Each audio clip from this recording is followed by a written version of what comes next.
Graças a Deus, minha amiga, meu amigo ouvinte, em o nome glorioso do Senhor Jesus, seja livre, livre de todas as suas mazelas, de todas as suas nhacas espirituais, de toda aquela moleza espiritual, aquele desânimo, aquela tristeza. Seja livre para que você possa levantar-se e então poder caminhar e tomar posse daquilo que Deus tem prometido na sua palavra. Eu estava meditando no casamento, a salvação no casamento, salvação da alma no casamento. E eu creio que você vai despertar agora da importância do seu casamento.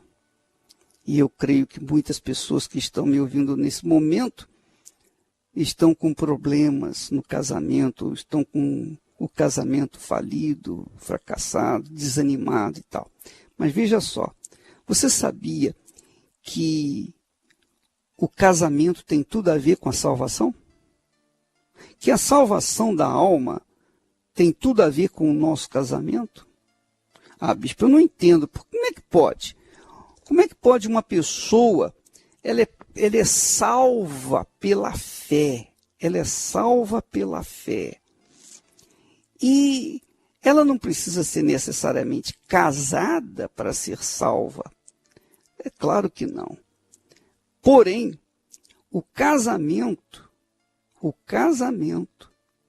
faz fortalecer a nossa salvação.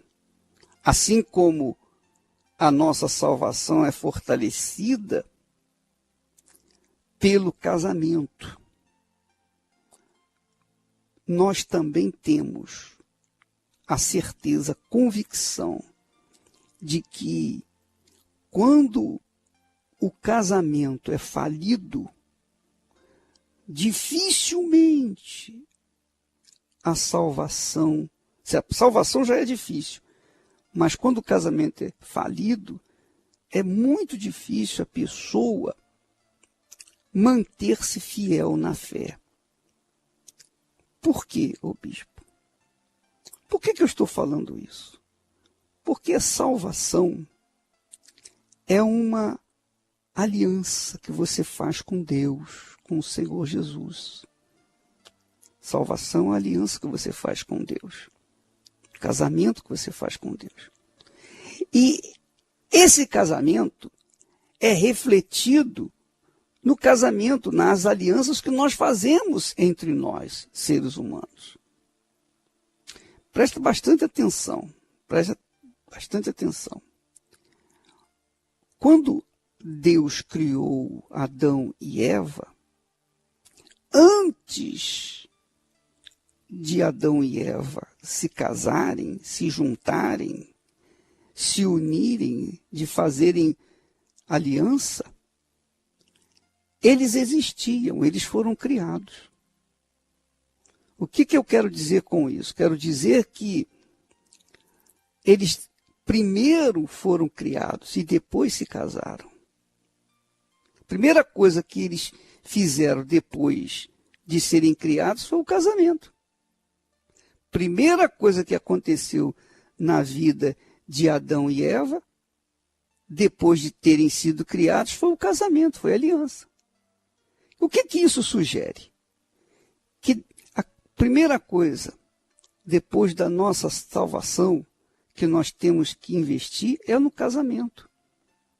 Então você que está me ouvindo é solteira, solteiro, divorciado e tal, é muito importante que você saiba, tenha consciência da grandiosidade do casamento.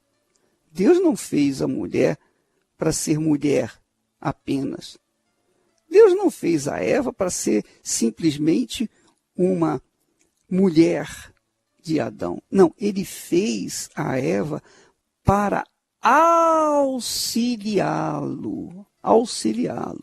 Far-lhe-ei uma auxiliadora. Mas auxiliadora em quê? Para cuidar da terra? Para cuidar das coisas daqui embaixo, aqui da terra? Também. Mas, sobretudo, Eva viria a ser, ou deveria ser, uma pessoa que somasse na vida de Adão e vice-versa. Quer dizer, houvesse um relacionamento tal entre eles que um sustentasse o outro. Um sustentasse o outro. Porém, minha amiga, meu amigo ouvinte, você sabe, casar é fácil. É muito fácil. Difícil é manter o casamento. Ser salvo também é fácil.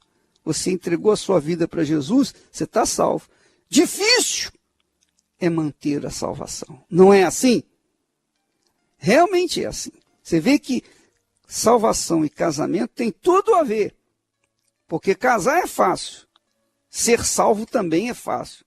Difícil é manter o casamento. Assim também difícil é manter a salvação. Para manter o casamento, o que a gente faz? Nós temos que nos sacrificar. Cada um tem que sacrificar. Para que o nosso casamento, eu estou falando aqui no meu caso, para que Esté e eu pudéssemos estar casados há 43 anos, é porque nós tivemos, cada um, de fazer o sacrifício em função do outro. Nós tivemos que sacrificar nossa vontade para fazer a do outro, para que nós pudéssemos viver em comunhão. 43 anos.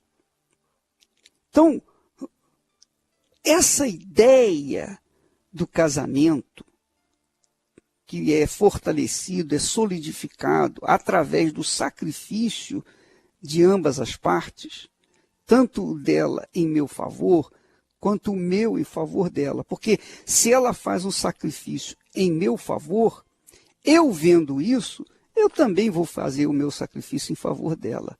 Se ela vê eu sacrificando em favor dela, ela obviamente vai fazer também o seu sacrifício em favor meu. A mesma coisa é em relação à salvação. O cristão tem que sacrificar.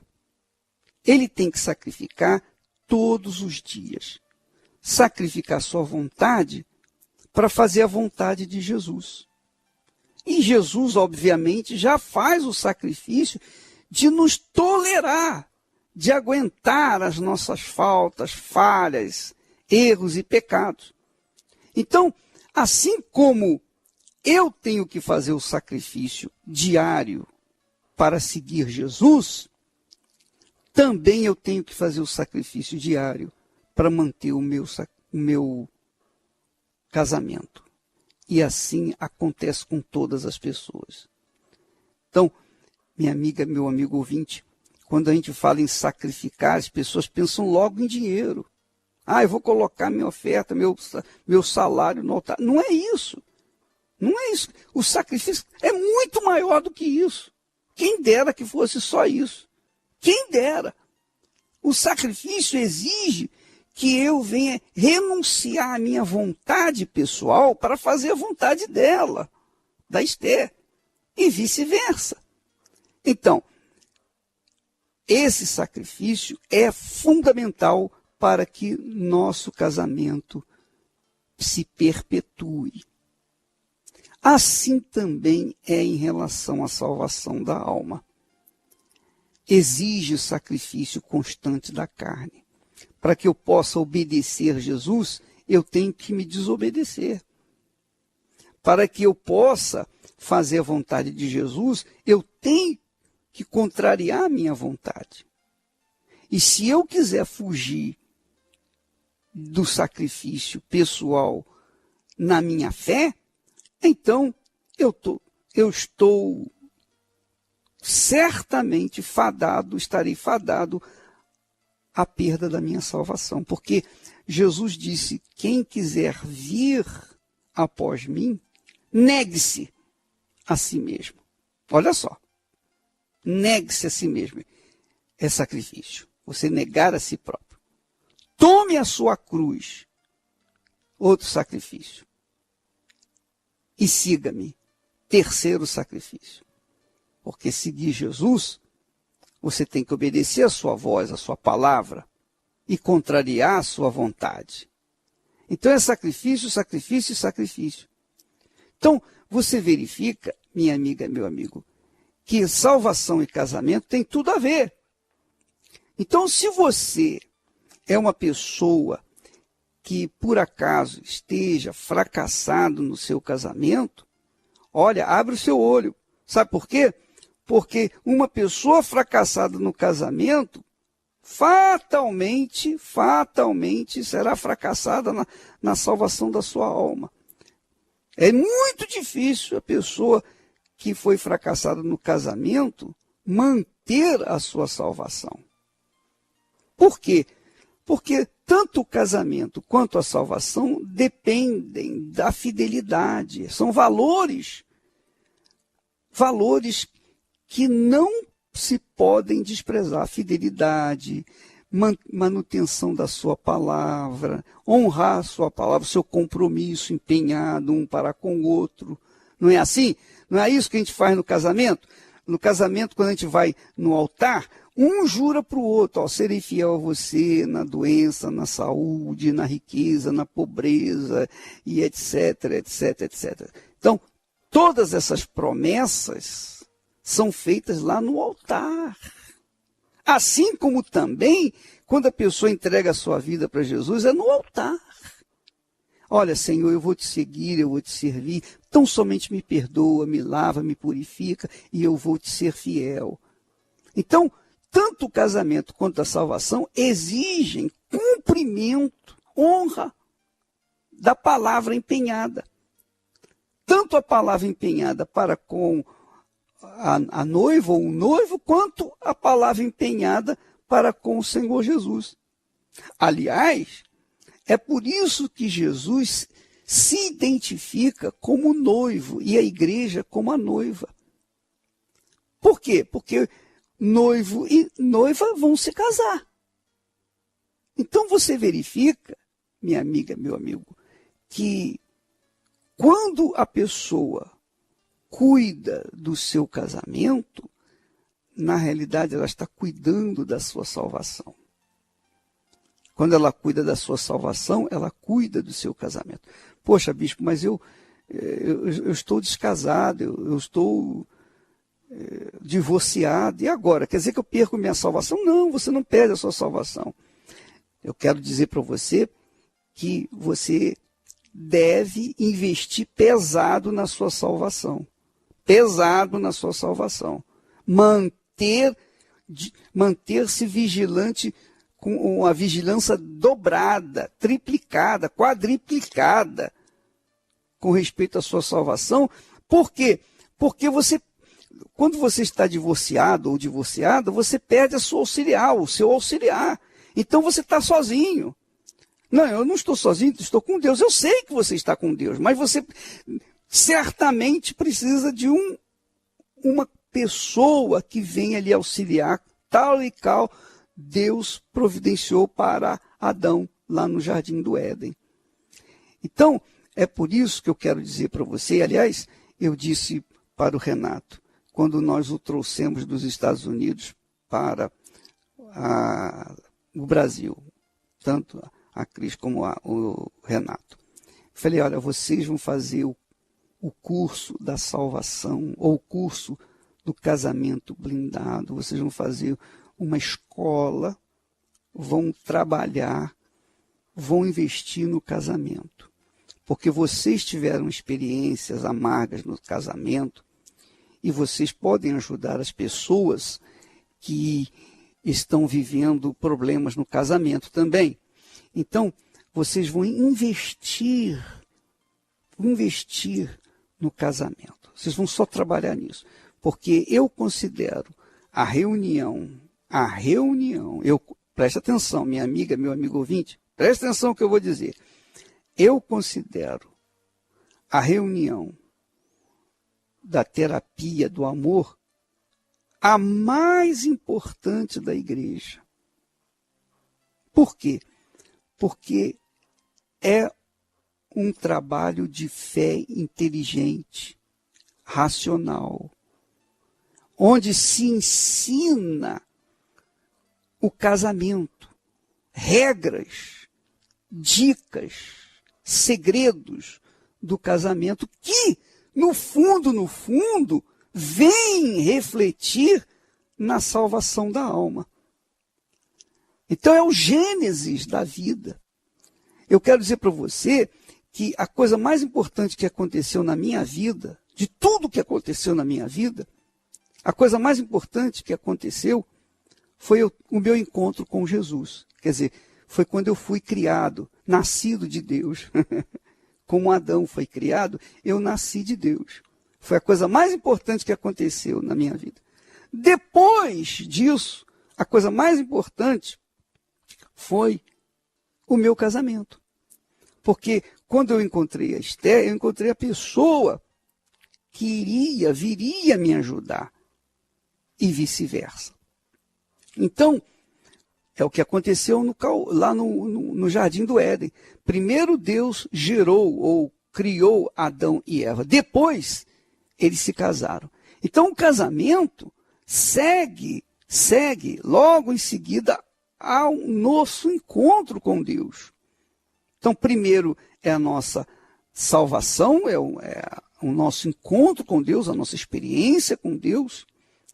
E segundo, o casamento. Agora, quem é que dirige tanto a salvação, o encontro com Deus, quanto o casamento? Quem é que dirige? É o Espírito Santo. É o Espírito de Deus. Esta é a razão de todo o trabalho da Igreja Universal do Reino de Deus, especialmente nestes dias do jejum de Daniel. Para que as pessoas recebam o Espírito Santo, para que elas tenham essa luz, esse entendimento, esse discernimento, que vai mudar as suas vidas, que vai fazer das suas vidas sólidas, vai fazer a pessoa ter um casamento sólido. Você é solteiro, bispo, eu sou solteiro, eu sou criança ainda, não faz mal, você tem que aprender o que você não deve fazer, o que os seus pais fizeram de errado e que você não vai fazer de errado. É na terapia do amor que você vai aprender. Então, eu quero dizer para você que nada é mais importante do que, primeiro, a salvação, depois o casamento. Primeiro, o encontro com Deus, depois o casamento. Primeiro, o batismo com o Espírito Santo, depois o casamento. Então, a reunião de domingo, nós trabalhamos para a salvação. Mas na reunião de quinta-feira, nós trabalhamos também para a salvação, mostrando, por outro lado, como é importante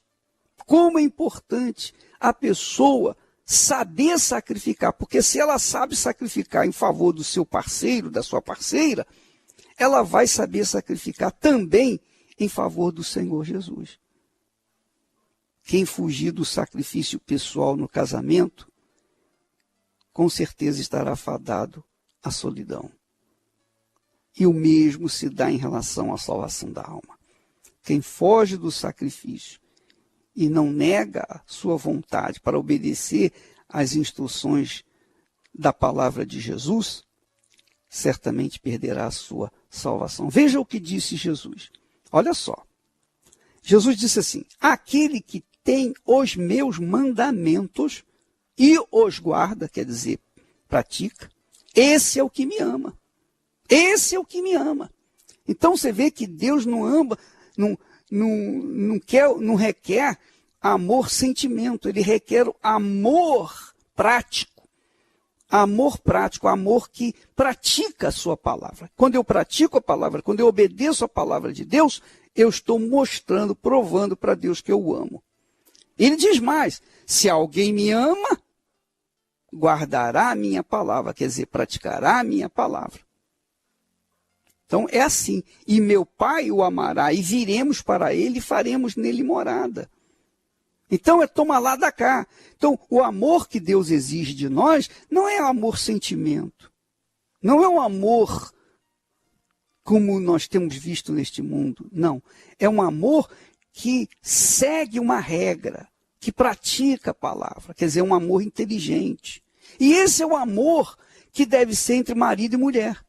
Você disse que amava fulana e fulana amava você, mas quando vocês casaram, não demorou um mês o casamento. Um mês. E ainda que durasse 1 ano, 2 anos, 3 anos. Isso é amor? Não é amor. Amor segue ao compromisso assumido, obedece o compromisso assumido, honra a palavra empenhada no altar. Jesus disse, quem não me ama, não guarda as minhas palavras. Quer dizer, não pratica a minha palavra, a minha vontade. A mesma coisa, quem não ama o outro, não quer fazer a vontade do outro. Essa é a realidade. Então, o amor que nós estamos tratando, que Jesus trata, que nós temos que tratar um com o outro, é o amor que envolve obediência, que envolve compromisso assumido, que envolve prática da palavra empenhada. Eu digo para Esté, eu te amo. Mas se eu não ouço a voz dela, se eu não estou nem aí para o que ela diz, então que tipo de amor eu tenho para com ela? A mesma coisa, se ela diz que me ama, mas não me agrada, ouvindo a minha voz, ouvindo a minha palavra e obedecendo, então o amor dela é mentiroso. Então, minha amiga, meu amigo, para a gente obedecer a outra pessoa, se submeter a outra pessoa, a gente tem que ter, no mínimo, amor. Se não houver amor, não há como haver aquele entrosamento. Então, eu digo para Esté, eu te amo. Ah, é? Tá bom, então eu vou fazer o arroz desse jeito, eu vou fazer o arroz bem soltinho e durinho. Tá bom, então você faz o arroz dessa maneira, não tem problema não. Eu vou comer assim mesmo. Quer dizer, eu me submeto, eu não vou brigar com ela. Eu não vou ficar lutando. Não, você tem que fazer como eu quero e tal. Não é isso. Então, há um sacrifício de parte a parte. E a mesma coisa com Jesus. Se eu digo que eu amo Jesus, então eu vou andar de acordo com as regras estabelecidas por ele.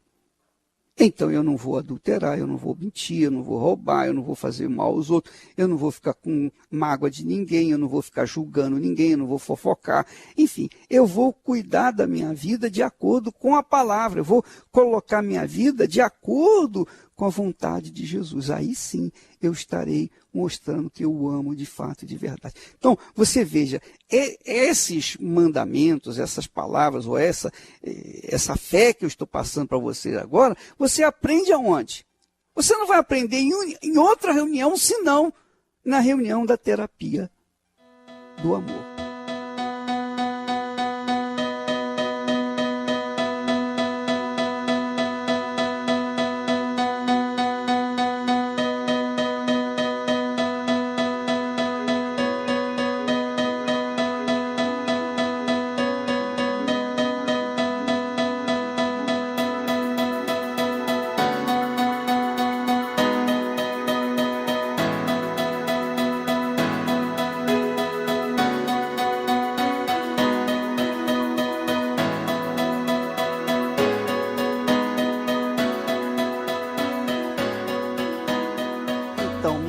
Meu amigo ouvinte, você deve estar se perguntando, mas o bispo está me confundindo, porque, poxa, a reunião mais importante da igreja é domingo pela manhã, que a gente vai adorar a Deus, que a gente vai oferecer a vida para Jesus e tal. Realmente é importante a reunião de domingo, como a reunião de quarta-feira.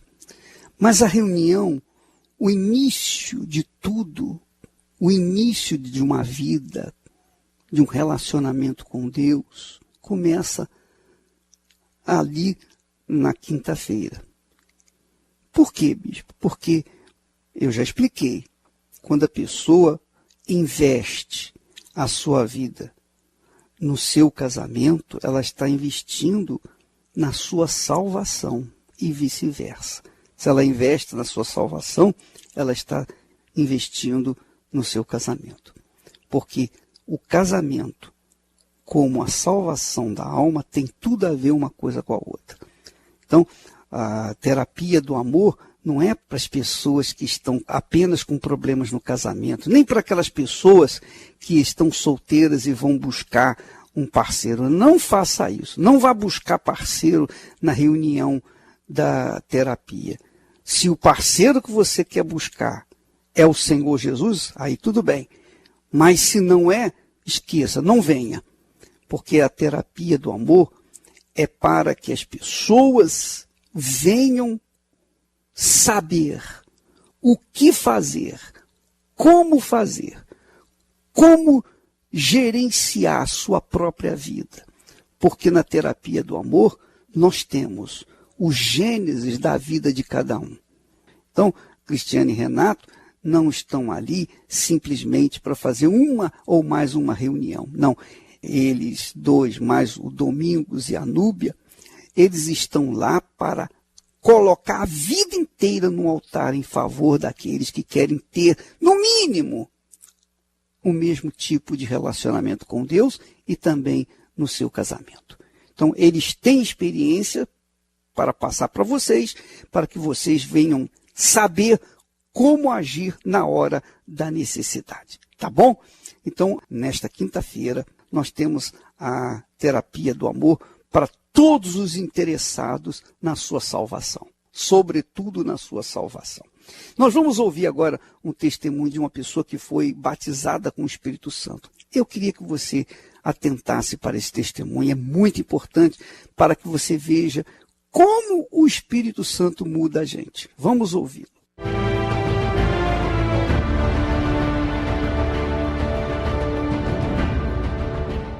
Eu cheguei totalmente destruída. Eu falava que não era vida. Eu falava, eu não vivo. Eu estou aqui fazendo nem sei o que aqui nesse mundo. Porque desde que eu me conheço por gente, eu sempre fui infeliz. Nunca fui feliz de verdade.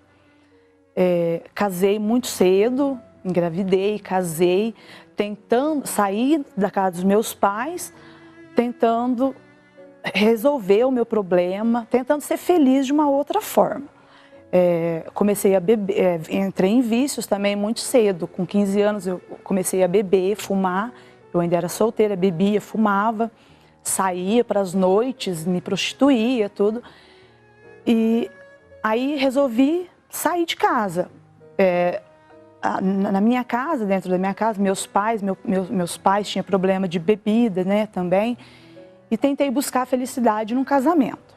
E casei, né, fui tentar gerar uma família, né, para talvez tentar preencher o vazio que estava dentro de mim. E casei, só que não foi nada do que eu pensei, aconteceu tudo o contrário do que eu imaginava. Continuei bebendo, bebia, fumava, aí veio meus filhos, né, era feliz com os meus filhos, só que no decorrer, né, do tempo, meus filhos foi crescendo, meus filhos também, no começo também foi me dando também problemas, meu primeiro filho também tinha o mesmo problema que eu, de vício também, e eu também, no vício também. Um casamento totalmente fracassado, falido, onde eu brigava muito com meu esposo, falava para ele sumir da minha vida, e eu, no meu interior, eu queria só morrer. Eu nunca tentei tirar a minha vida, porque eu tinha uma coisa dentro de mim, não é justo tirar a minha vida, porque foi Deus que me deu, eu não tinha coragem de tirar a minha vida, mas eu pedia para Deus me tirar. Eu falava para Deus, me tira, porque o que eu estou fazendo aqui? Eu só sofro, parece que desde quando eu saí do ventre da minha mãe, eu só sofro, é só sofrimento, não quero mais viver. E foi onde eu pedi para Deus, Deus, ou o Senhor muda a minha vida, ou então o Senhor me tira desse mundo. Porque eu não quero mais, não vale a pena eu viver mais. E a minha mãe já era da igreja, a minha mãe já vinha buscando. E minha mãe sempre falava, sempre me convidava, vamos conhecer a Deus, tem que nascer de novo. Minha mãe sempre me tentava, né, passar a fé para mim. Só que muitas das vezes eu ouvia, mas muitas das vezes eu falava para minha mãe, é tudo bobagem, não, né? Eu conhecia o trabalho espiritual, tudo, mas eu falava assim, eu acho que não vai funcionar comigo, não funciona, né? Apesar de eu via a mudança na minha mãe, mas eu não acreditava que poderia acontecer comigo. Eu sozinha, em casa, né? Trabalhando em casa, eu ouvi, né? Não sei, algo mudou, algo falou comigo. Vai buscar Deus, busca Deus que para você tem saída, para você tem uma solução. E eu obedeci aquela voz que veio no meu ouvido. Eu falei, eu vou. E foi aonde eu vim, eu obedeci, eu vim, cheguei aqui e né, comecei a me dar nas coisas de Deus. Comecei a me interessar né, me libertei. Cheguei já assim numa decisão. Eu cheguei chegando. Falei assim, eu não vou ficar muito tempo não. Falei, eu não quero ficar muito tempo. Ou Deus muda ou Deus não muda. E eu me entreguei, tomei uma atitude. Falei, minha vida, a partir de hoje, minha vida é de Deus, né? E eu falei assim, a partir de hoje eu não bebo mais, a partir de hoje eu não fumo mais, e a partir de hoje eu vou mudar. E Deus vai me moldar, esse Deus que todos falam vai me moldar e vai me fazer diferente, né? E aí eu cheguei em casa e naquela noite que eu busquei, fui buscando, a gente, né, começou o jejum, tudo, comecei a fazer, eu era muito ligada em televisão, em novela, essas coisas, sabe, de televisão, e eu peguei tudo que Deus pediu para mim fazer, eu fiz, né, Deus foi tocando no meu coração, no meu interior, e eu fui obedecendo e colocando em prática tudo que Deus me pedia. Eu já me senti liberta, né, dos vícios, eu já estava me sentindo bem, mas ainda eu não estava completa, eu não me sentia completa, tinha alguma coisa que faltava ainda, né, e eu falei, meu Deus, mostra para mim o que ainda falta para mim ser realmente uma pessoa completa, realmente uma pessoa feliz, né, e aí eu lembrei que a minha mãe falou assim, você tem que nascer de Deus, você tem que ser batizado com o Espírito Santo, né, para você ser uma pessoa completa, e eu comecei a buscar. Aí foi aonde eu me lancei no jejum, né? Me lancei mesmo, vivi a fé mesmo do jejum, né? De tudo que Deus, né, me orientou a fazer, eu fiz. E deu certo. Então, a minha vida, por completa, hoje, é totalmente transformada.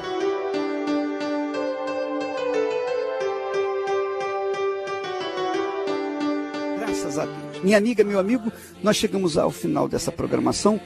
Mas eu queria insistir para você, todas as pessoas na Igreja Universal do Reino de Deus, todas, 100%, eu sugeriria vir na terapia do amor para que viesse solidificar ou construir ou começar do zero na sua vida, no seu relacionamento com Deus. Nesta quinta-feira, em todas as igrejas universal. O bispo Renato Cardoso está conduzindo, orientando os pastores, os bispos das outras igrejas espalhadas pelo Brasil e pelo mundo para fazerem a terapia de acordo com ela é feita aí no Templo de Salomão. Deus abençoe a todos e até amanhã em nome de Jesus.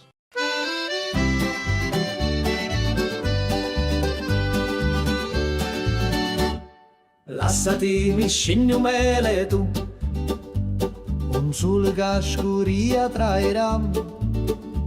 Mi dissi vieni con me stasera, una sera che pari a magia, una cantina che durava musto, l'ugori mio, gli incidetti tutto.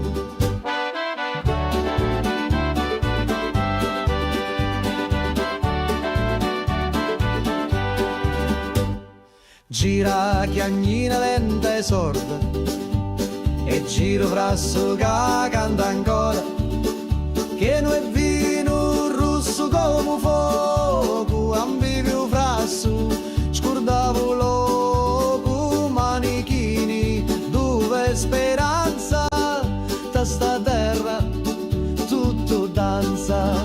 Prega Maria che faccio milico, mi persi sotto i panni rossi, c'era una croce fatta d'olivi, mi dai sopra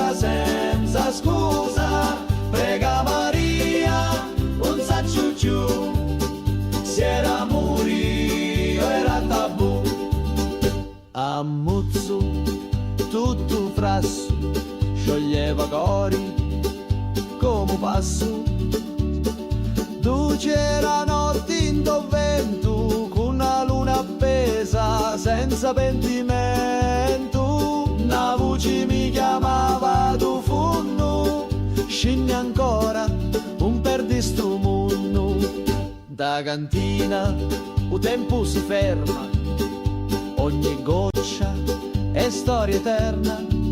Cutti a me lato, cutti a me cori, sti cacciato non mori. Scuro fora, ma luci dintra, a voci to, sempre mi senta. Prega Maria che faccio milico, mi persi su dai panni rossi, c'era la croce fatta d'olivi, mi dai sopra senza scusa. Prega Maria, un saccio giù, se era morio era tabù.